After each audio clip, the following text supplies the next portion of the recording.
جوانترین و گەرموگەشترین سڵاوەکانتان پێشکەش بینەرانی خۆشەویستی بەرنامەی تەلەڤیزیۆنی کۆمەڵە لەگەڵ چاوان هاتوونەتە خزمەتتان بۆ پێشکەشکردنی بەرنامەی ئێمە بینەرە.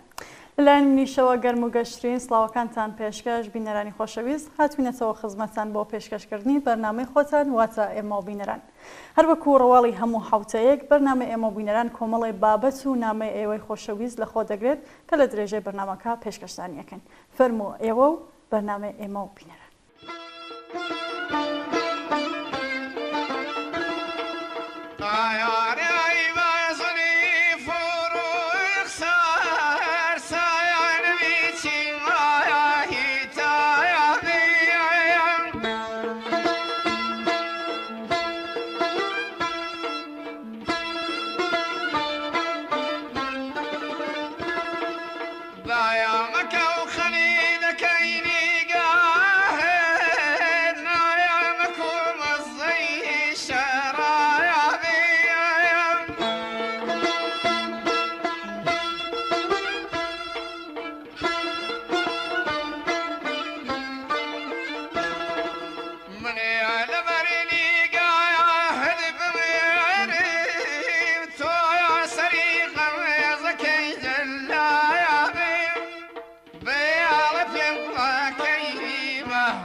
بۆڵ ئەزگەن با بابەتەکان دەست پێ بکەین.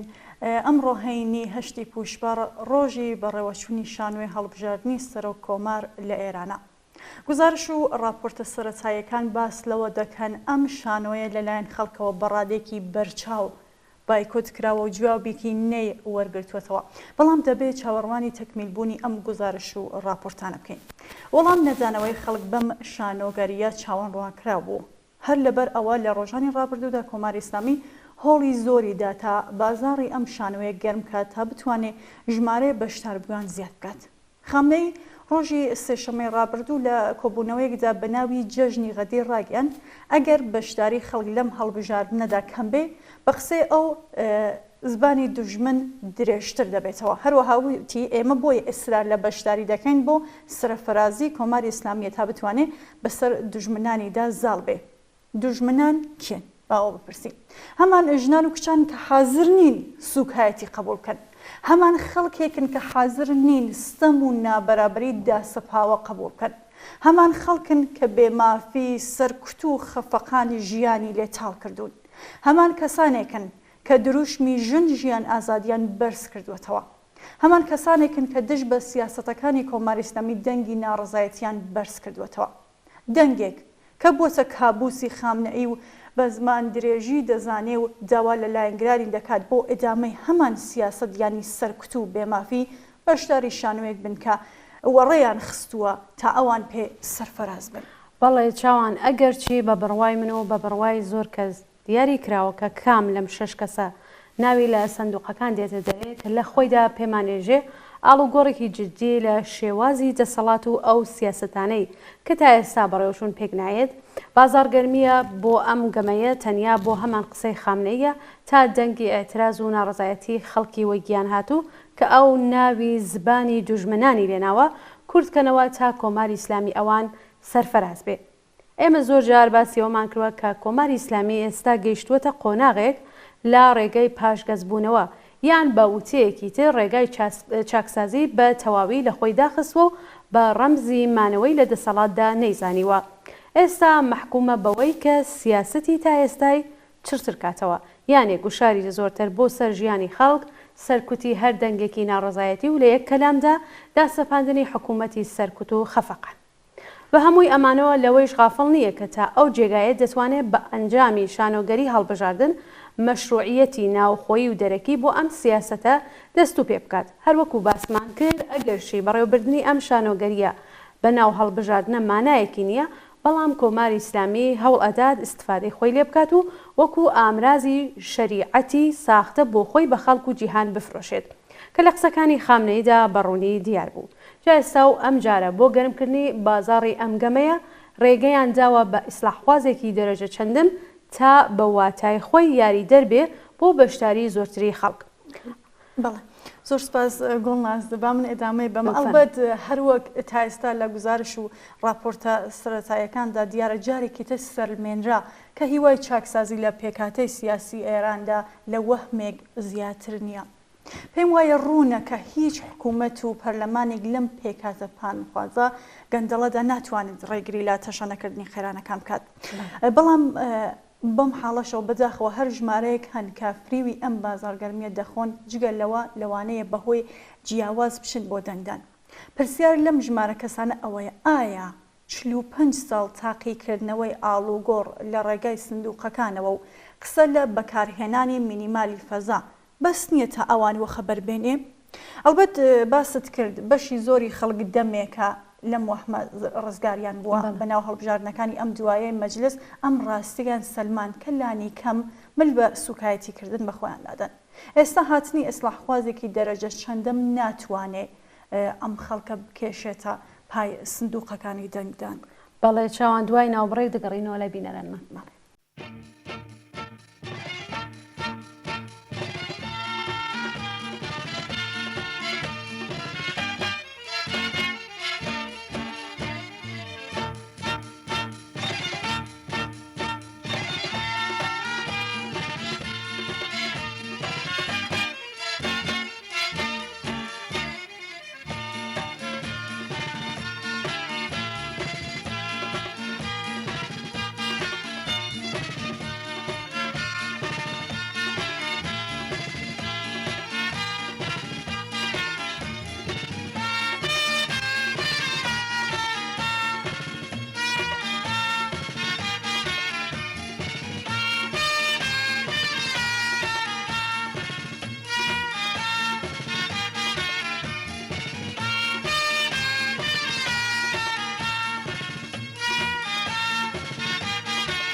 بە دڵنیایەوە ئیسلاحخوازان لە بیریان نەچووە کە لە ساڵی 1400 هەڵبژاردندا هەمان شۆڕای نەگەهبان همەتی پەسەند کرد کە لەلایەن ئیسلاحخوازانی حکوومەتی پشتیوانی لێکرا و هەرا هوریای زۆری وەڕێخست بۆ بەشداریکردن لە هەڵبژاردنەکاندا. ڕەنگە ئێستا پەشیمان بوونەتەوە کە بایکوتی هەڵبژاردننی مەجلسیان کردبێت. ڕەنگە گەیشت بێتە ئەو بڕوایە کە جیهان ڕێگەی سازانی لەگەڵ حکوومەتی ئیسلامی ڕەچاو دەکات. بۆ نمونە ئازادی حەمید نووری. بۆیە لەوانەیە گەیشت بێتە ئەو قەناعەتە کە دەسەڵات لە شوێنی خۆیدا دەمێنێتەوە و سەری بێمووی ئەوان بێکڵاو دەمێنێتەوە. ئەم جارە هاتوونەتە سەر ئەو باوەڕکە دەبێت بشنە ناو شەڕەکەەوە و هەوڵ بدەن بۆ ئەوەی خەڵکان بدەن بۆ بەشداریکردن لە هەڵبژاردنەکاندا بەم جۆرە خۆیان تاقیکەنەوە بۆ ئەگەرەکانی داهاتوو. بێگومان خەڵک نابێت دوژمن بەکەم بزانێت وە بیر بکاتەوەکە چیرۆکەکە کۆتایی هاتەوە. بە هیچ شێوەیەک وانە. ئێستا ئەم بازارگەرمیە بۆ کێشانی خەڵک بۆ دەندان لە ڕاستیدا بۆ دیاریکردنی سەرۆکۆمار نییە، چۆن دیاری کراوە.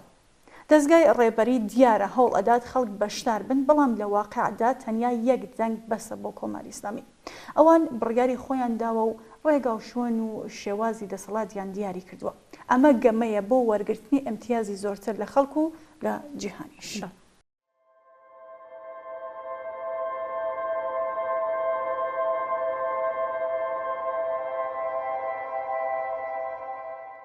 ئەمڕۆ شانۆی هەڵبژاردن لە کاتێکدا بەڕێوە دەچێت کە کەلێنی کۆمەڵایەتی نێوان حکوومەت و خەڵکی ئێران لە هەموو کاتێک قوڵتر بووتەوە.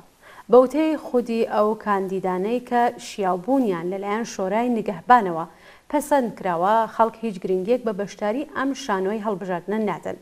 زیاتر لە 70% خەڵک لە ژێر هێڵی هەژاریدا دەژین. سەرەتاییترین ماف و ئازادیە تاکە کەسیەکان بە توندترین شێوە سەرکوت دەکرێن. کۆنەپەرستانەترین یاسا بەسەر ژنانی ئازادی خوازدا دەسەپێنرێت و سەرەتاییترین مافی نەتەوەستەم لێکراوەکان پێشێک دەکرێت. کارەسات بارترین زیانە کۆمەڵایەتیەکان بەرۆکی زۆربەی هەرە زۆری خەڵکی ئێرانی گرتووە. کرێکاران، مامۆستایان، خانشینان و پەرستاران لە ژێر دژوارترین بارودۆخی ژیاندان. ناوەندی زانکۆکان بە تەواوی ئەمنیەتی کراوە و مامۆستایانی بەرپرس و ئازادی خواز لە کارەکانیان دوورخراونەتەوە. ئەم هەلومەرجە ئەگەری چەقینەوەیکی گەورەی کۆمەڵایەتی لە دژی ڕژیمی دەسەڵاتدار خۆڵخاندووە لەسەر بەستنی ئاوادۆخێکی کارەساتبارە کە شانوێی هەڵبژاردننی سەر و کۆماری نوێ بەڕێوە دەشێت. دیبیتە تەلەڤیزیۆنەکانی کاندیدەکان بەڕوونی ئەوە دەردەخات کە هیچ کام لە باڵەکان نا ڕفۆرمخوازەکان و نا بناژەخوازەکان پلانێکیان نییە بۆ دەرباز بوون لەم دۆخە ئێستا و خامنەی و بازنێ بەرتەسکی دەسەڵات بۆ پاراستنی پێگەی خۆیان بە پارێزەرەوە و لە تاریکیدا هەنگاو دەنێت. بەشداریکردنی ڕفۆرمخوازانی حکوومەتی لەم شانۆی هەڵبژاردنەدا دەری دەخات کە ئەم دارودەستەیە تا چەندە نامۆن لەگەڵ ئەوەی کە لە قوڵای ئەم کۆمەڵگەیەدا دەگوزارێت. زۆربەی هەرە زۆری خەڵک بە پێ ئەزمون لەوە تێگەیشتون کە جیاوازیەکی ئەوتۆ نییە لەوەی کە کێ سەرۆکی حکوومەتی ئیسلامی بێت، چونکە ئەم دامەزراوەیە تەنیا جێبەجێکاری فەرمانەکانی بیتی ڕێبەری و شەخصی عەلی خامنەییە کە پێگەی ڕێبەرایەتی هەتای ئەم حکوومەتە دیکتاتۆر و گەندەڵی بەدەستەوە. بیتی ڕێبەریە کە دیاری دەکات کێ بۆ ئەم شانەوەیە کاندید بێت یان شیاوبوونی ڕەت بکرێتەوە. بەڵێ چاوان لەمڕەوە بەدووە تەنیا ڕێگای گۆڕینی حکوومەتی ئیسلامی بریتە لە ڕووخاندنی شۆڕژگێرانەی تەواوی ئەم پێکاتە دیکتاتۆری و گەندەڵ و جنایەتکارە، نەک بەشداریکردن لە گاڵتەجاڕی هەڵبژاردننی موهەندسی کراوی سەر و کۆماری و درێژەدان بە گەمەی کۆمێدی هەڵبژاردەی خراپ و خراپتر. لە هەلومەرجێکی ئاوادا گومان لەوەدا نییە کە دوا بەدوای بەڕێوەچوونی ئەم شانۆی هەڵبژاردنە و لە درێژەی شۆڕشی ژن ژیان ئازادیدا خەبات و ناڕزایەتیە جەماوەریەکان لە سەرانسەر ئێران دژ بە ڕژیم پەرەدەسێنێت. بەرەی نوێی خەباتی سیاسی و چینایەتی دەکرێتەوە. لە جەرگەی پەرەسەندنی خەباتێکی لەم جۆرەدایە کە هەنگاو بە هەنگاو بەدیلێکی شۆڕژگێرانە شکڵ دەگرێت. بەڵێ گوڵناز بە ناوبڕێک ببینەوە لای بینەرانی خۆشەویست.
گۆڵناس کاک بەختیار پەیامێکی بۆ ناردوین هەڵبەت پەیامەکەی هەفتەی پێشوو بۆمان بەناردووە لە پەیامێکی کوردان نووسیوێتی ئەمڕۆ کە دەکاتە ڕۆژی سێشەمەی ڕابردوو خامنەی سەردەستەی کۆماری ئیسلامی ئێران لە بۆنەی غەدیر جارێکی دیکە بە ئاشکرا پشتیوانی خۆی بۆ ئەو بربژێرانە دەربڕی کە ناسراون بە بناژەخواز و بە فکر و کردەوە لە بەرامبەر داخوازی خەڵکدا وەستاون ڕایگەیاندووە کرانەوە بەڕووی دەرەوە بێکەڵکە ڕوونە ئەگەر بربژێرێکیش کە بە دڵی نەبێ هەر لەو چوارچێوەیەدا لە قاڵەمی دەدا ئەمانجی سەرەکی کۆماری ئیسلامی لەم هەڵبژاردنەدا ڕاکێشانی خەڵکە بۆ سەر سندوقەکانی دەنگدان بۆ ئەوەی لەو شۆکانەی کە لەو چەند هەڵبژاردنەی پێشوودا بەری کەوتووە ڕزگاری بێ هێنانەدی ئەم خەونە زۆر دوورە لە ڕاستیەوە و گڵۆڵی تەمەنی ڕژیم خێراتر و گەورەتر لە جاران تلدەخوات. بەڵێ هەروەها پەیامێک لەلایەن ژمارەیەکی بەرچاو لە برینداران و زیندانیانی بزوتنەوەی ژینا بڵاو بۆتەوە کە تێدا وتویانە دەنگی ئێمە بایکوتی هەڵبژاردن و ڕوخانی کۆماری ئیسلامیە. هەروەها باسیەوەیان کردووە کە ئەوەی کە ڕوونا لە ماوەی دەسەڵاتی کۆماری ئیسلامی هەڵبژاردن مانای نییە. ئەوەی وا هەڵبژێردراوە هەمویان هەڵبژێردراوی دەستگای ڕێبەری بوون تا بەم جۆرە درێژە بە سیاسەتەکانی تا ئێستای بدەن. ئەوەی وا ئاکامی تا ئێستای ئەم شانۆگەریەیان بووە سەرکوت وەسەلماندنی بێمافی و داسەپاندنی فەقر و مەحرومیت بووە هەر بۆیە نەتەنیا بەشداری ئەم شانۆگەریە نابین بەڵکو داوا دەکەین کە کەس بەشداری نەبێ ئێمە خوازیاری بایکوتی چالاکانەی ئەم شانۆگەریەی تێدەکۆشین درێژە بە بزوتنەوەکەمان بدەین و خۆمان بەهێز بکەین بۆ بەدیهاتنی ئاوات و ئامانجی عەزیزانی گیان بەخکردومان. گوڵناز پێشەوەی کە بڕۆین بۆ ناوبڕ ئیجازە بدە کە ئەم پەیامەی کاک مەنسوور پەیامێکی کوردە بیخۆین. بەڵێ فەرموویەوە. کاک مەنسوور لە پیرانشارەوە نامەیەکی بۆ ناردوین و نووسیوێتی بە بڕوای من هیچ فەرقێک لە نێو ئەم بەناو کاندیدانەدا نییە. ئەمانە عادەتیانە کە بە نۆرە دێن فەقیرترمان دەکەن و نانی سەرسفرەمان بێڕەونەقتر دەکەن. بە نۆرە دێن سوکایەتیمان پێ دەکەن و مافەکانمان پێشێل دەکەن. بە نۆرە دێن کچەکانمان ئەزیەت و ئازارەدەن و سوکایەتیان پێ دەکەن. بە نۆرە دێن فریمان ئەدەن تەقەمان لێ ئەکەن و زیندانیمان دەکەن و پاشان ئەشکەنجە و ئیعداممان دەکەن. بە زۆر فیلترمان دەکەن. ڕۆژنامەجا دەخەن و ڕۆژنامە نووس دەگرن و ڕاستیەکان دەکوژن و درۆ بڵاو دەکەنەوە. کەوا بوو بە بڕوای من فەرقیان نییە و هەمویان بەشێکن لە دەسەڵاتێک کە مانەوەی بە بێمافی ئێمە و سەرکوتی ئێمە بەسراوەتەوە بۆیە من دەنگ نادەم. زۆر سپاس بۆ کاک مەنسوور بێگومان کۆماری ئیسلامی جارێ ئیمکانی بەڕێوەبردنی ئەم شانۆگەریەی هەیە و هەر لە سبەینەوە مێدیاکانی دەکەونە کار تا خۆیان بە سەرکۆتوو لە قەڵەمدەن. بەڵام یەک واقعیەت نابێ لەبیر بکەین ئەو کەسەی کە لە سندوقی دەنگدانی ئەم شانۆی هەڵبژاردنە دێتە دەرەوە ناتوانێت ملکەچ و گوێڕایەڵی فەرمانەکانی خامنەی و سوپای پاسەران نەبێت. لەم نێوانەدا مەسعود پێزەشکیان کاندیدای خوازراوی ڕەفەنخوازانی حکوومەتی ئاگایانە و بەمەبەست لە فیلتری شۆڕای نگەهبان تێپەڕێنراوە بۆ ئەوەی هەندێک بازاڕی هەڵبژاردنە بێڕەونەقەکەیان گەرم بکات. بەشداری بەناو ڕەفەنخوازەکان لەم شانۆی هەڵبژاردنەدا ئەوە دەردەخات کە ئەم دار و دەستەیە تا چەندە لەوەی کە لە قوڵای ئەم کۆمەڵگەیەدا دەگوزارێت بێیاگەن. ئەوان نایانەوێت ئەو ڕاستیە ببینین کە زۆربەی هەرە زۆری خەڵکێران لە مێژە هیچ هیوایەکیان بە سندوقی دەنگدان و چاکسازی ڕژیم نەماوە. ئەمڕۆ ڕژیم سەرکەوتنی خۆی لە بەڕێوەبردننی ئەم بەناو هەڵبژاردنە لەوەدا دەبینێت کە بتوانێت ئەو پرۆسەیە بەهێمنی و بەبێ سەرێشە تێپەڕ بکات. ئەگینا خەمی شکەڵگرتنی ڕێزی دوور و درێژی لە بەردەم سندوقەکانی دەنگداندا نییە. سپاییەکان، بەسیجیەکان، ئەرتاش بەشێک لە دەست و پەیوەندەکانی سەربەم دام و دەستگاکانی ڕژیم و بنەماڵەکانیان بەردەوام بۆ ڕێخستنی نمایشێکی لانی کەمی بەردەستن و ئەمجارە هەرەوەندە بەسە بۆیان و لەگەڵ کێشەی دەنگی من کوواش بەرەو ڕوو نابنەوە. گومان لەوەدا نییە کە دوا بە دوای ئەم شانۆی هەڵبژاردنە و لە درێژەی شۆڕشی ژن ژیان ئازادیدا خەبات و ناڕەزایەتیەکانی جەماوەر لە کوردستان و لە سەرانسەری ئێران لە دژی ڕژیم ئاستوڕە هەندێکی بەربڵاوتر لەخۆ دەگرێت. بەرەی نوێی خەباتی سیاسی و چینایەتی دەکرێتەوە لە جەرگەی پەرەسەندنی خەبات و ناڕەزایەتیەکی لەو چەشنەدایە کە هەنگاو بە هەنگاو بەدیلی شۆڕژگێڕانە شکڵ دەگرێت. ئەم ڕەوتە چاوەڕوانکراوە لە هەمان کاتدا ئەرکی هێزە چەپ و ڕادیکاڵەکانی کۆمەڵگاش دیاری دەکات. بەڵام تا ئەو جێگایەی کە پەیوەندی بە خەڵکی کوردستانەوە هەیە، هەروەک چۆن 45 ساڵ لەمەوبەر ڕێفراندۆمی فریوکارانەی حکوومەتی ئیسلامی نەیەک وشە زۆر و نەیەک وشە کەمیان یەکپارچە بایکۆت کرد و ساڵەکانی دواتریش لە زۆر گۆڕەپانی تردا دووپاتیان کردەوە، ئەمڕۆ بە شێوەیەکی لێبڕاوانەتر لە ڕابردوو هیچ گرنگی و بایەخێک بەم شانۆی هەڵبژاردنە نادەن. ئەم جارەش بە نەچوون بۆ سەر سندوقەکانی دەنگدان و بایکۆتکردنی بەربڵاو جارێکی تر نایەکی لێبڕاوانە بەم ڕژیمی کوشتار و جەنایەتە، بەم ڕژیمی هۆکار و سەبەبکاری هەژاری و برسیەتی و بێکاریە، بەم ڕژیمە پەرەپێدەریال و دەبوون بە ماددە هۆشبەرەکان و لەشفرۆشی و بەم ڕژیمە دز و گەندەڵ و تاڵان چییە دەڵێن؟ ئێمە داوا لە کۆمەڵانی خەڵکی تێکۆشەر و مافوازی کوردستان دەکەین کە ئەمجارەش بە نەچوون بۆ سەر سندوقەکانی دەنگدان بایکۆتی بە تەواوەتی شانۆی هەڵبژاردنەکانی ڕژیم کەنە دیمەنێکی شکۆداری تری بزوتنەوەی شۆڕژگەڕانەی خەڵکی کوردستان. چاوان نامەیەکمان لە هاوڕەیەکی بەرنامەکەمان کە خۆی بە یاری دێرین ناساندووە بەدەست کەشتووە کە نووسیویەتی هاوڕیانی بەرنامەی ئێمە و بینەران سڵاوتان لێبێت و ماندوو نەبن. لەم ڕۆژانەدا شاوم لە ڕاگەاندنەکانی هەرێمی کوردستان دەکرد وا دیارە جارێکی تر بابەتی گوشاری کۆماری ئیسلامی لەسەر حیزبە سیاسیەکانی ڕۆژهەڵاتی کوردستان نیشتەجێ لە هەرێمی کوردستان هاتووەتە گۆڕێ.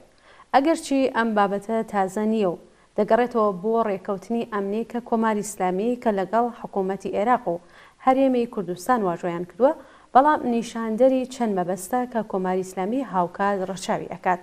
پێم باش بوو لەم بارەوە ڕاو بۆ چوونی خۆم لە ڕێگەی بەرنمەکەی ئێوە لەگەڵ گوێگرانی بەرنمەکەتان بخەمەڕۆ.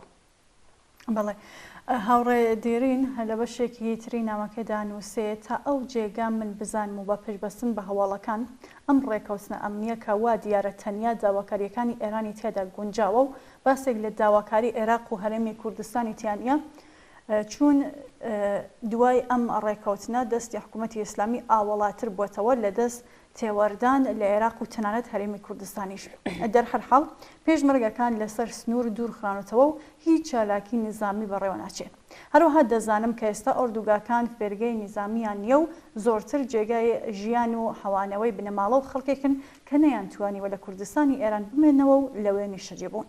کەوا بوو گوشارهێنان بۆ گواستنەوەی ئەم خەڵکە بۆ شوێنێکی تر بەڕاستی هیچ پاساوێکی نییە. جگە لەوەی کە کۆماری ئیسلامی بەنیازە شکۆی ئەم خەڵکە بشکنێ و دەسەڵاتی خۆی تەنانەت لە هەرێمی کوردستان نیشاندات. شکاندنی ئەم شکۆیە بکاتە دەستکەوتێک بۆ دژایەتیکردن لەگەڵ خەڵکی ڕۆژهەڵاتی کوردستان. ئەگەینا لە دنیای ئەمڕۆدا نەتەنیا کۆماری ئیسلامی بەڵکو هیچ هێزێکی تر ناتوانێت بەر بە چالاکی سیاسی بگرێت. هاوڕێ دێرینمان هەروەها نووسیویەتی فەرز بکەین کە هیوادارم فەرزێکی غەڵەت بێ.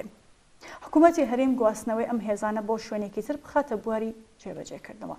بەڕوا من تا کاتێک ئەم هێزانە و ئەم خەڵکە ڕەزامەندیان دەرنەبڕیوە ئەم فەرزە دەچێتە خانەی پشتکردن لە مێژووی هاوبەشی خەڵکی کوردستان و هاوچەرەنووسی ئەم خەڵکە کە لە پێناو مافەڕەوەکانیان کە دەیان ساڵە قوربانیان بۆدەوە. ئەمە هەمان مەبەستە کە کۆماری ئیسلامی بۆی تێدەکۆشێت تا ئەم مێژوو ئەم هاوچەرەنووسیە کز و لاواز بکات. جگە لەوە هەوڵەدات بەم گوشارە ناڕەوایانە دەسەڵاتی حکوومەتی هەرێم نادیدە بگرێ و بێڕێزی بەم مێژوو هاوبەشە بقاتە ئەستۆی ئەوان کە هیوادارم قەت مەجالی وا بۆ دوژمنانی خەڵکی کوردستان فراهەم نەکرێت. ئەگەرچی دەبێ مافی حکوومەتی هەرێم بۆ هەبوونی پەیوەندی لەگەڵ دراوسەکانی بەڕەسمیت بناسین کە هەروایش بووە، بەڵام ئەم پەیوەندیانە نابێ بە زەرەری خەباتی خەڵکی کوردستان لە بەشەکانی تر بێت. بەڵێ چاوان لە درێژەی نامەکەیان نووسیوێتی هاوڕێیان من خۆم بە هاوڕەیەکی دێرینی ئێوە ناساندە و ئێستا لە شوێنێک لە کوردستانی ڕۆژهەڵات ژیان بەسەر دەبم. لە بیرمە ئەو کات کە کۆمەڵا بڕیاری پەیوەندی لەگەڵ حکوومەتی بەعسی پەسەند کرد پێش بە کردەوە دەرهێنانی پرسی بە یەکێتی نیشتمانی کوردستان کە لە ناوچەکە بوون کرد. ئەو کات هاوڕێیانی ناوەندی کۆمەڵا گێڕایانەوە کە یەکێتی نیشتمانی ڕەزامەندی خۆی دەربڕی. چون دەیزانی کە کۆمەڵا لەم پەیوەندیەدا نەتەنیا زەرێک بە بزوتنەوەی ڕزگاری خوازی خەڵکی کوردستانی عێراق ناگەێنێ بەڵکو دەتوانێت یاریدەریش بێ کە لە ڕاستیشدا هەروە بوو. مێژوو گەواهی ئەم ڕاستیە ئەدەن. بێگومان هەتا ئێستاش خەڵکی شۆڕژگەری کوردستانی باشوور میوانداری باش و دڵسۆزی هێزە سیاسیەکانی ئێمە لە ڕۆژهەڵاتی کوردستان بوون کە جێگای پێزانینە.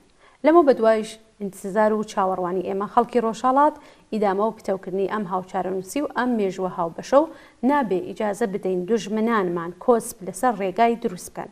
بێگومان هێزە سیاسیەکانی خەڵکی ڕۆژهەڵات نیشتەجێ لە هەرێمی کوردستان دەبێ گیر و گرفتەکانی حکوومەتی هەرێم بزانن و یاری دەربن بۆ ئەوەی دوژمنان نەتوانن ئیسیفادەی لێ بکەن و بیکەنە گوشاری لەسەریان. ئەو کارانەی کە تا ئێستا کراون جێگای خۆیەتی و بێگومان هەموو کاتێک دەبێ ئامادە بن کە لە ڕێگای ئەوانەوە گوشارێک نەخرێتە سەر خەڵکی کوردستانی باشوور.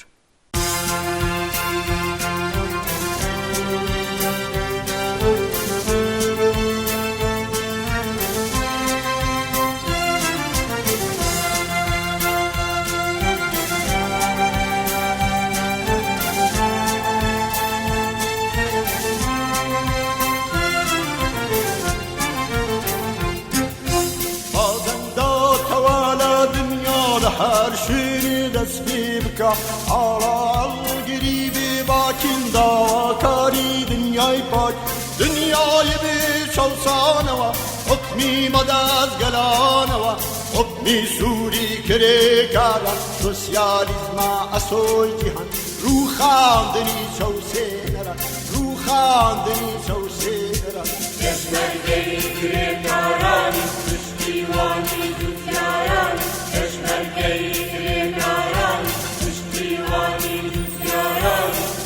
ملای زحمت کشانی او ملای زحمت کشانی او ملای زحمت کشانی او ملای زحمت کشانی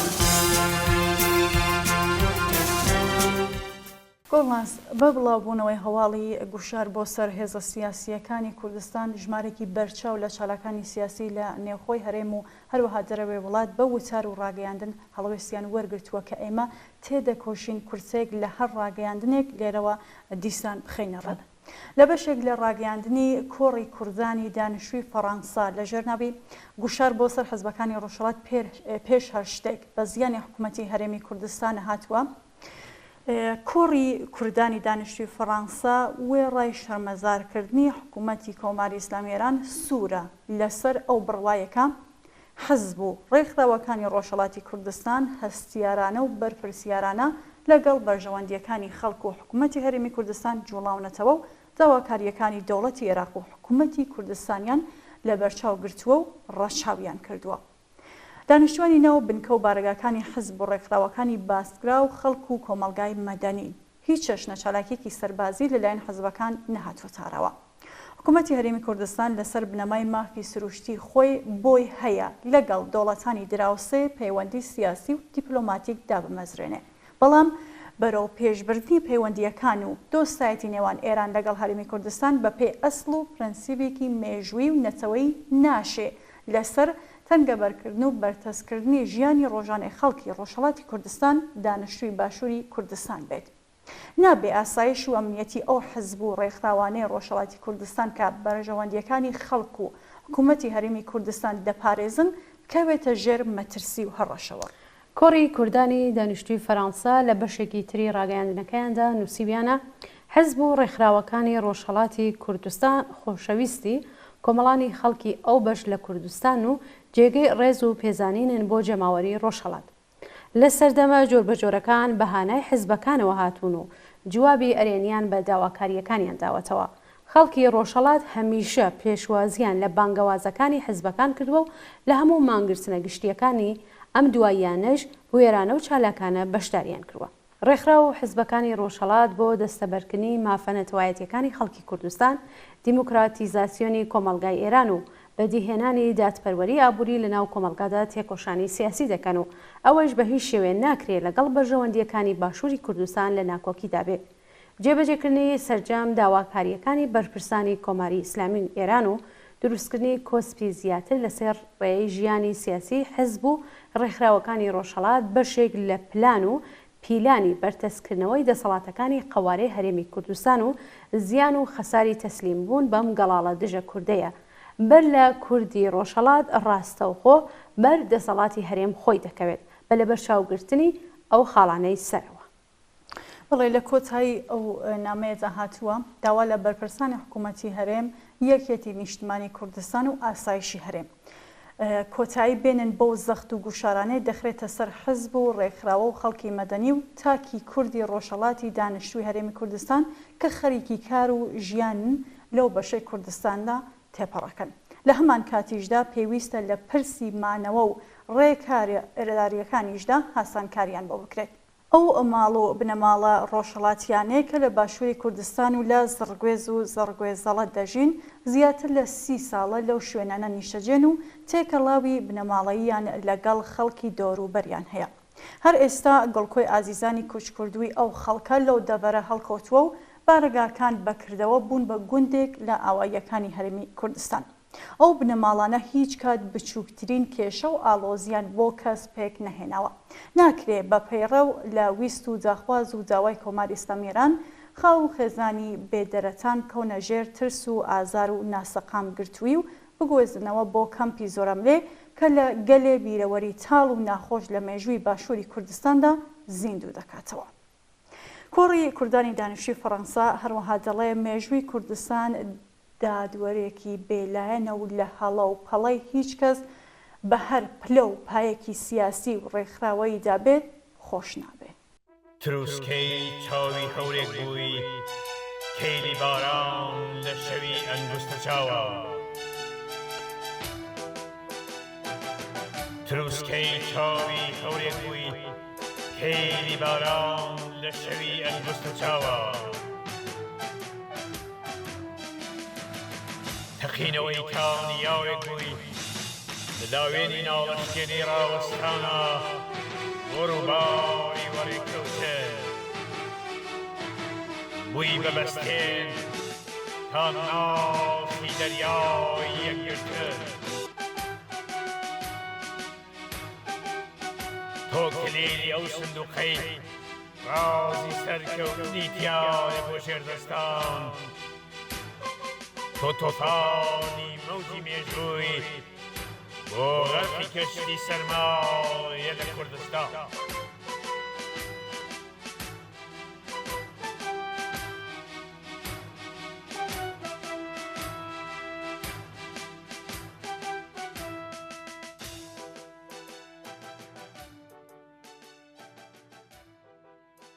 بۆماس هەر لە پەیوەند لەگەڵ بابەتی پێشومانە کە باسمان کرد پتر لە 256 کەس لەوانە ژمارەیەک بەرچاو لە پارێزەران پەرلەمانتار و وەزیری پێشوو لە دادوەر و دکتۆر و ڕۆژنامەوان و ڕۆژنامەنووس و نووسەر و شاعیر و ڕووناکبیر و چالاکوانانی سیاسی نامەیەکی سەر ئاوەڵەیان بۆ لایەنە پەیوەندیدارەکان نووسیوە. بەم جۆرە ئێنامەکە بۆ ڕایگشتی کوردستان، بۆ دەوڵەتی عێراقی فیدراڵ، بۆ حکوومەتی هەرێمی کوردستان، بۆ ڕێکخراوە نێودەوڵەتیەکان. حزبەکانی ڕۆژهەڵاتی کوردستان مافی چالاکی سیاسی و مەدەنی ئازادانەیان هەیە لە هەرێمی کوردستان لەگەڵ سەردانی سەرپەرشتیاری وەزارەتی دەرەوەی ئێران عەلی باقری بۆ عێراق و هەرێمی کوردستان گوشارەکان لەسەر حزبەکانی ڕۆژهەڵات لە هەرێمی کوردستان توندتر کراونەتەوە. هەر یەکە لە ڕێکخراوی کوردستانی حزبی کۆمۆنیستی ئێران کۆمەڵی زەحمەتکێشانی کوردستان و کۆمەڵی شۆڕژگەری زەحمەتکێشانی کوردستانی ئێران لەلایەن ئاسایشی حکوومەتی هەرێم ئاگادارکرانەوەکە زڕگوێز و زەڕگوێزەڵە و بانەگەورە چۆڵ بکەن و وەک ئاوارە بگوازنەوە بۆ کەمپی ئاوارەکان لە ئاربەت و سووداشت. کۆمەڵە زیاتر لە 35 ساڵە لەو شوێنانە نیشتەجێن و لەگەڵ خەڵکی ناوچەکە لە خۆشی و ناخۆشی شین و شای تێکەڵاوی یەکتر بوون و ئەو شوێنانەیان بە هەوڵ و ماندووبوون ئاوادان کردوێتەوە و بوون بە بەشێک لە دانیشتوانی هەرێمی کوردستان. ڕێکخراوەکانی ڕۆژهەڵات ئاوارەی جەنگ نین، بەڵکو هێز و لایەنی سیاسین و لە پێناوی ئامانجی سیاسیدا خەبات و بەرەنگاری دەکەن. بەڵام بەهۆی نەبوونی لانیکەمی دیموکراسیەت لە وڵاتەدا کە ڕێگەی لێگرتوون هەڵسوڕان و چالاکی سیاسی ئازادان ئەنجامدەن بۆیە بەناچاری لە دەرەوەی ئێران لەوانەش هەرێمی کوردستان چالاکی سیاسی و مەدەنی دەکەن و یاسا نێودەوڵەتیەکانیش ڕەوایەتیان بەم مافە بەخشیوە. لەم ڕاگەیاندنەدا هەروەها وتراوە ئەوان دوای ڕێکەوتنی ئەمنی پارساڵی حکوومەتی عێراق هەرێم ئێران پابند بوون بەوەی سنوورەکانی هەرێم بۆ ئامانج و چالاکی سەربازی بەکارنهێن و ئوردوگاکانیان تەنها خێزانەکان و کەسانی سڤیل و منداڵ و بەساڵەچوان تێدا نیشتەجێن و هیچ سیمایەکی چەکداریان نییە بۆ مەبەستی مەشق و مانۆڕی سەربازی بەکاریان نهێناوە. بەلە بەچاوگرتنی بەرژەوەندیە سیاسی و ئابوووریەکانی هەرێمی کوردستان چالاکی مەدەنی و سیاسی دەکەن. لە کاتێکدا ئەم هێزانە هەمیشە پشتیوانی خەڵکی کوردستان بوون و بەشدار و هاوکاری ڕاپەڕینی خەڵکی کوردستان بەشداری شەڕی داعش بوون بۆ پارێزگاریکردن لە خەڵک و هەرێمی کوردستان. گواستنەوەی حزبەکان و پەنابەرانی سیاسی بۆ کەمپی ئاوارەیی زۆرە ملێو لە مەنگنەدانانی کار و هەڵسوڕانی سیاسیان، نوێکردنەوەی ئیقامەکان و سەختکردنی پێدانی مافیمانەوە، ژیان و گوزەران و ئاسایشی ئەوان بە توندی دەخاتە تەنگنا و مەترسیە و بە پێچەوانەی بنەماکانی مافی مرۆڤ و دموکراسیە. خەڵکی هەرێمی کوردستان بێدەنگ و بێهەڵوێست نابن لە بەرامبەر هەر فشار و هێرشێک بۆ سەر کەمپی حزبە سیاسیەکانی ڕۆژهەڵاتی کوردستان بکرێت. ئەوانەی لە خوارەوە واژۆمان کردووە داوا لە هەردوو حکوومەتی عێراق و هەرێم دەکەین مافی هەڵسوڕانی سیاسی و چالاکی سیاسی ئازادانە بەڕەسمی بناسن و لەسەر بنەمای ئەو گوشارە لەسەر حزبەکان و پەنابەرانی سیاسی ڕۆژهەڵات ڕاگرن و خەڵکی هەرێمی کوردستان، ڕۆشنبیران، حزبەکانی دەرەوەی دەسەڵات، ڕێکخراوە جەماوەری و مەدەنیەکان، گروپەکانی فشار و چین و توێژەکان بانگەواز دەکەین بە هەر شێوەیەک دەکرێت پشتیوانی ئازادی سیاسی و دژی پەشێوی و ناسەقامگیری بوەستین کە بەهۆی داگیرکاری دێتە ئاراوە. ناوەکان هەتا ئێستا 280 کەس بۆ مەبەستمانەوەیە کە ئەم ڕاگەیاندنەوە کاتەکە دراوە 280 کەس لەواژۆیان کردووە. لەوانەیە ئێستا زیاتریش بووە چاوان. بەڵێ زۆر سپاس گۆڵناس. هەروەها لە درێژەدا حزبی کۆمۆنیستی کرێکاری کوردستانی عێراق لە ڕاگەیاندنێکدا لە ژەناوی هەر جۆرە فشارهێنانێک بۆ ڕاگواستن و لە کەمبنانی زۆرەم لێ پەنابەران و لایەنە ئۆپۆزیسیۆنەکانی دانیشتووی هەرێم سەرکۆنە دەکەین نووسیویەتی حزبی کۆمۆنیستی کرێکاری کوردستان هەر جۆرە فشارێکی حکوومەتی هەرێم و حزبە دەسەڵاتدارەکان بۆ سەر لایەنە ئۆپۆزیسیۆنەکانی نیشتەجێ هەرێم لەوانەش فشارەکانی ئەم جارەی سەرکردایەتی یەکێتی نیشتمانی بۆ ڕاگواستن و بە زۆر لە کەمنانیان سەرکۆنە و ڕسوار دەکا و داوا لە خەڵکی ئازادیخوازی کوردستان و کەسایەتی و لایەنەکان دەکات کە بۆ ڕاگررتنی ئەم گوشارانە دەنگی ناڕزایەتی دەرببڕن. هەروەها لیژنەی سلێمانی ڕێکخراوی بەدیلی کۆمۆنیستی لە عێراق لە بەشێک لە ڕاگەیاندنەکەیدا ژێر ناوی نا بۆ ڕاگواستنی حزب و ڕێکخراوەکانی کوردستانی ئێران لە ئوردوگاکانیانەوە بۆ کەمپەکانی ئاوارەی نووسیوێتی ئەو حزب و ڕێکخراوانەی کوردستانی ئێران کە لە ئوردوگاکانی دەوروبەری شاری سلێمانی واتە لە زارگوێز و زەرگوێزەڵە و بانە گەورەن ئاسایشی گشتی حکوومەتی هەرێم ئاگاداری کردوونەتەوە کە دەبێ ئوردوگاکانیان چۆڵ بکەن و لە کەمپی ئاوارەکانی عربەت و سوورداژ نیشتەجێ بن. تا ئێستا ئەم حزب و ڕێکخراوانە لەم ئوردوگایانەدا هەوڵیان داوە ئاسایشی خۆیان بپارێزن لە دەست ترۆری ڕژیمێک کە هیچ جۆرێک ئۆپۆزیسیۆنێکی فکری و سیاسی قبول ناکات و مێژوویەکی هەیە لە پاکتاوکردنی چالاکوانانی سیاسی و فڕاندن و ڕفاندنی نەیارانی خۆی بۆیە ڕاگواستنیان بۆ ناو کەمپی ئاوارەکان ڕاستەوخۆ گیانی ئەندام و کادر و لایەنگرانیان دەخاتە مەترسی ترۆر و ڕەفاندن. گواستنەوەی ئەندام و لایەنگر و خانەوادەکانی ئەو حزب و ڕێکخراوانە کە پەنابەری سیاسین نەک ئاوارە بۆ ناو کەمپی ئاوارەکان و هەڕەشە لێکردنیان بەوەی کە موڵەتی مانەوەیان بۆ تازە ناکرێتەوە پێشێلکردنی مافی ئازادی سیاسی و مەدەنیانە و پێچەوانەی هەموو ئەو ڕێکەوتنامە نێودەوڵەتیانەیە سەبارەت بە مافی پەنابەری سیاسی کە دەوڵەتی عێراق مۆری کردوون و حکوومەتی هەرێمیش پابەندی خۆی ڕاگەیاندووە و ڕایگەیاندووە. بەڵێ لە کۆتایی ئەو ڕاگەیاندنەدا گۆڵاس هاتووە لێژنەی سلێمانی ڕێکخراوی بەدیلی کۆمۆنیستی ئەم هەوڵانە بە پلانێکی مەترسیدار لەباری ئەمنیەوە دەبینێت و سەرکۆنێ دەکات و بانگەوازی خەڵکی ئازادیخواز لە عێراق و هەرێمی کوردستان ڕێکخراوە کرێکاری و جەماوەری و مەدەنیەکان وە کەسایەتی و لایەنە سیاسیەکان دەکات کە هەوڵی خۆیان بخەرنەگەڕ بۆ پوچەڵکردنەوەی ئەم پلانە لە ڕاگواستنی ئۆپۆزیسیۆن لە ئوردوگاکانیانەوە بۆ کەمپەکانی ئاوارەی. ئۆپۆزیسیۆنی ئێران لە هەرێم مافی خۆیەتی ئازادانە کار و چالاکی سیاسی ئەنجامدان.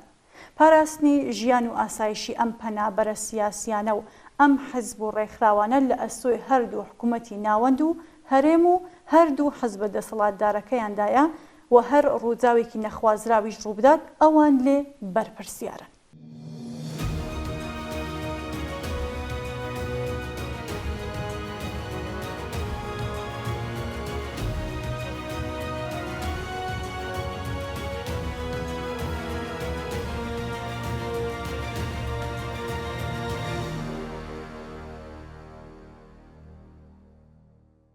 چاوان هەر لەم پەیوەندیەدا بەڕێز عوسمان زیندانی کەسایەتی ناسراوی باشووری کوردستان لە بەشێک لە نووسراوەکەیدا لەژێر ناوی فشار لەسەر حیزبەکانی ڕۆژهەڵات فشار لەسەر ئیرادەی خەڵکان نووسیویەتی لە پێناو جێبەجێکردنی ئەم ڕێککەوتنەدا عێراق و هەرێم زۆر فشاریان کرد بەرامبەر بەم هێزوولایەن و خەڵکە مەدەنیە کە هەم دیموکرات و کۆمەڵە هەروەکو چۆن لە ڕابردوو مامەڵەیەکی هاوسەنگ و گونجاویان کردووە لەگەڵ دۆخی سیاسی هەرێم و ئەو مەترسیانەی لەسەر هەرێمی کوردستان هەیە لەم کاتێشدا زۆرترین پابندبوونیان کردووە بەو ڕێکەوتنایی کە وەفتەکانی هەرێم داوای لێکردن و ڕەچاوی هەلومەرجی سیاسی ناوچەکە و هەرێمی کوردستانی کردووە بەڵام هێشتا کۆماری ئیسلامی واز ناهێنێت دەیەوێت هەموو مافێکی ئینسانی و سیاسی و مەدەنی لە ئۆپۆزیسیۆن و خەڵکی مەدەنی جیاواز و ناکۆک لەگەڵ ڕژیمە سیاسیەکەی بسێنێتەوە.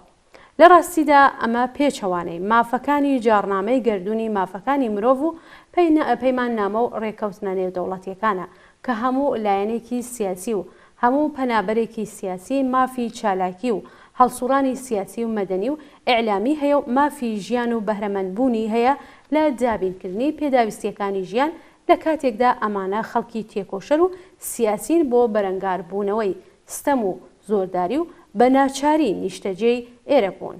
بەڵێ کاک عوسمان زیندانی هەروەها نووسیویەتی لە لایەکی ترەوە ئەم هێزانە هیچ هێرش و جوڵێکی سەربازیان نییە کە بوو بێتە مەترسی بۆ سەرکۆماری ئیسلامی ئێران و کێشەی بنەڕەتی لە ئێراندا چارەسەر نەکردنی کێشەی بێمافی نەتەوەکانە.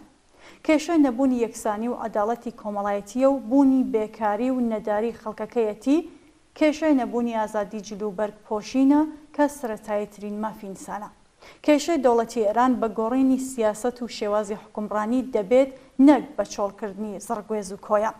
بەڵام دەوڵەتی ئێران دەیەوێت لە ڕێگەی شکاندنی شکۆی سیاسی هێز و لایەنەکانی ڕۆژهەڵاتەوە بەدەستی دەسەڵاتی هەرێمەوە شکۆ و ئێرادەی خەڵکی ناڕازی و بەشمەینەتی ڕۆژهەڵات بشکێنێت.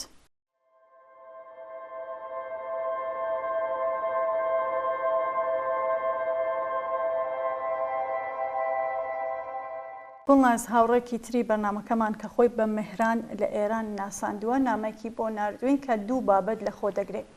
لە بابەتی یەکەمدا نووسیویەتی مامەڵەی شاردراوی دەوڵەتی سوئێد بۆ گۆڕینەوەی حەمید نووری قاتڵی هەزاران کەس لە قەتل و ئامی زیندانیانی سیاسی ساڵی 67 دەرخەری ئەم ڕاستیەیە کە یەکەم سیاسەت باجی وەرگرتنی کۆماری ئیسلامی لە ڕێگای گرۆگانگرتن وەڵام دەگرێتەوە. دووهەم وڵاتانی ڕۆژاوە منطقی خۆیان هەیە پێش هەموو شتێک ئەوان چاویان لە بەرژەوەندی خۆیانە. پشتیوانی ئەم وڵاتانە لە مافی مرۆڤ و خەباتی خەڵکی ئێران دژ بە دیکتاتۆری تا ئەو جێگایەی بڕدەکات کە لەگەڵ بەرژەوەندی ئەوان بێتەوە یان زەرەرێکیان پێ نەگەێنێ. هەر بۆیە من پێم وایە چاوەڕوانی لە وڵاتانی ڕۆژاوە بۆ پشتیوانیکردن لە خەبات و تێکۆشانی خەڵکی ئێران چاوەڕوانیەکی لە جێگای خۆی نییە.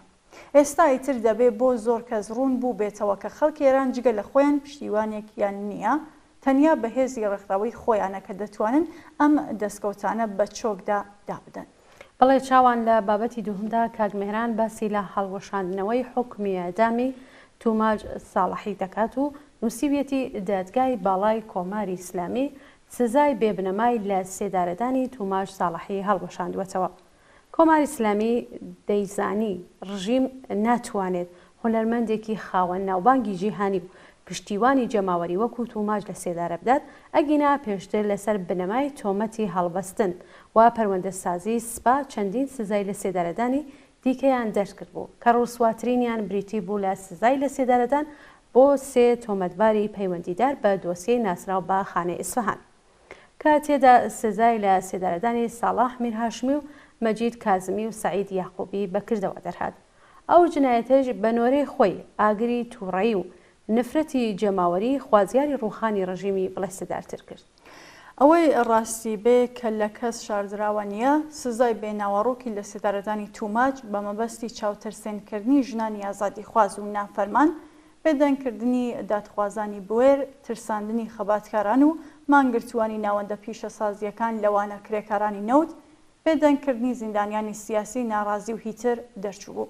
بەڵام کاردانەوەی کرێکارانی وشیار لاوانی پێشڕۆ خانەنشینانی تێکۆشەر دادخوازانی ناڕازی زیندانیانی سیاسی خۆڕاگەر فەرهەنگیانی خەباتکار هونەرمەندانی بوێر، دامەزراوەکانی مافی مرۆڤ، سیاسەت مەداران و ئێرانیە پێشکەوتنخوازەکانی دانیشتووی دەرەوەی وڵات ئەوەندە بەربڵاو بووکە نەک هەر ئامانجەکانی بەرپرسانی ڕژیم نەهاتە دی، بەڵکو نەفرەت و تووڕەیی لە دژی کۆماری ئیسلامی لە ناوەوە و دەرەوە پەرەپێدرا و ئاگری خەبات و ناڕزایەتی لە دژی ڕژیم خۆشتر بوو. ئەم ناڕزایەتیانە مۆرکی گۆڕانکاریەکی پێوە بووکە بزوستنەوەی شۆڕژگەرانەی ژینە هێنایە ئاراوە و توماج دەنگە زۆڵاڵەکەی بوو. ئەو گۆڕانکاریانە لە گۆڕینی هاوسەنگی هێز لە بەرژەوەندی خەڵکدا بەڕوونی خۆی نیشانداوە. هەڵوەشانەوەی حکمی لە سێدارەدانی توماج ساڵحی پاشەکشێکی ئاشکرای بەرپرسانی کۆماری ئیسلامی و ئاکامی خەبات و ناڕزایەتی بربەڵاو لە دژی ئەوان و ڕژیمەکەیانە.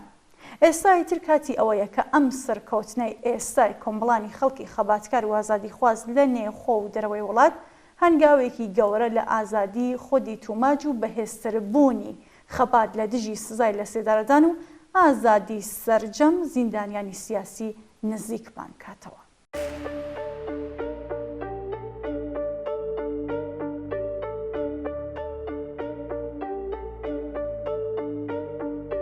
ببخشید به سیستمتون انتقاد کردم، ببخشید صدام در اومده اعتراض کردم، جبران میکنم اگه اشتباه کردم، این موزیک رو بهتون بدهکارم من.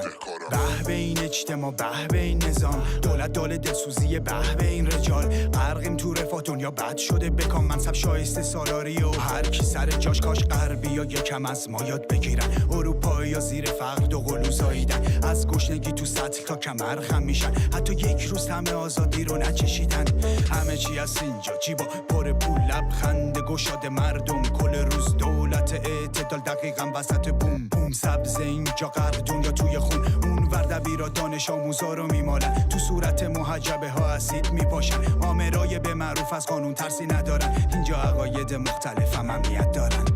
صدا و سیما فرنگ و اینجا، کلام مجری دروغی گیرا، الغای ذهنی خطوط فکری، از سیاست تا سلیقه جنسی، پشت پرده قولی نره، آزادی عمل مدرن برده، الغای ذهنی خطوط فکری، آزادی عمل مدرنی برده، کلیشه برعکس عکس، تریبون هر زتون هرس مغز، حرف باخرس تو جوال علف هرز، راست دروغ راست کجاست طرف چپ، نمک زخمه تیوی تو رو دروغ میگفت، شفاف اخبار داستان پینوکیو جهده ای افکار، 23 و BBC و مردم من یکی دیگم اینو میگفت، مردیم از خوشیم بس که مردیم، پیک آخر جام زهر بود تا تهشو خوردیم، نازمان و منظمن ما هممون دزدیم، قله دروغیم پوچیم دامنمون توهی، تخصص تلاش هوش مهندس قاچاقچی، رئیس میشی با پارتی مدرک داری یاددار چی، تو ببری من نبردم من ببرم تو باختی، مولد زنا زندگی رباتی،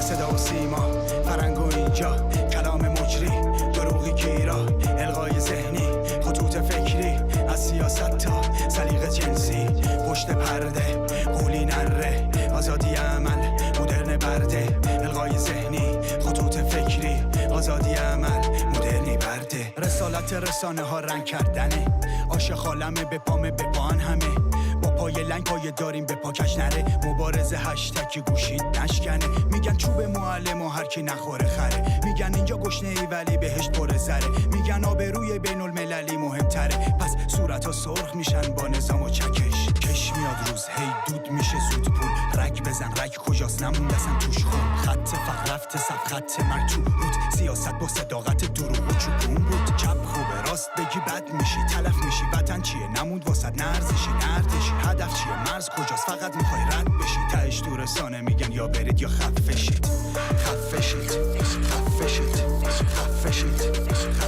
بارونه گو واقعیتو بنیشخم، مغز عوام زیر وزن رسانه میشکست، به جز خودتو دلسوز تو نیست هیچ کس، واسه رسیدن به واقعیت فکر کن بیشتر. ببخشید.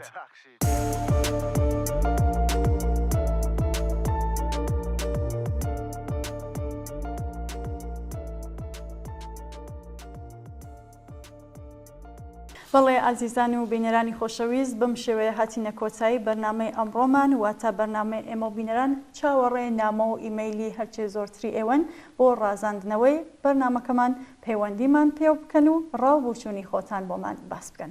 زۆر سپاس کە تاکو ئێستا بینەرمان بوون. بەڵێ زۆر سپاس بۆ ئێوەی ئازیز کە تا ئێستا لەگەڵمان بوون. دەتوانن بەو ژمارە تەلەفۆنەی کە لە ژێر شاشەی تەلەڤیزیۆنەکەتان دەیبینن پەیوەندیمان لەگەڵ بگرن و نامەکانتان هەر وەکو چاوان کە باسی کرد بۆمان بنێرن. تا بەرنامێکی تر و ئێمە و بینەرانێکی دیکە ماڵەوە.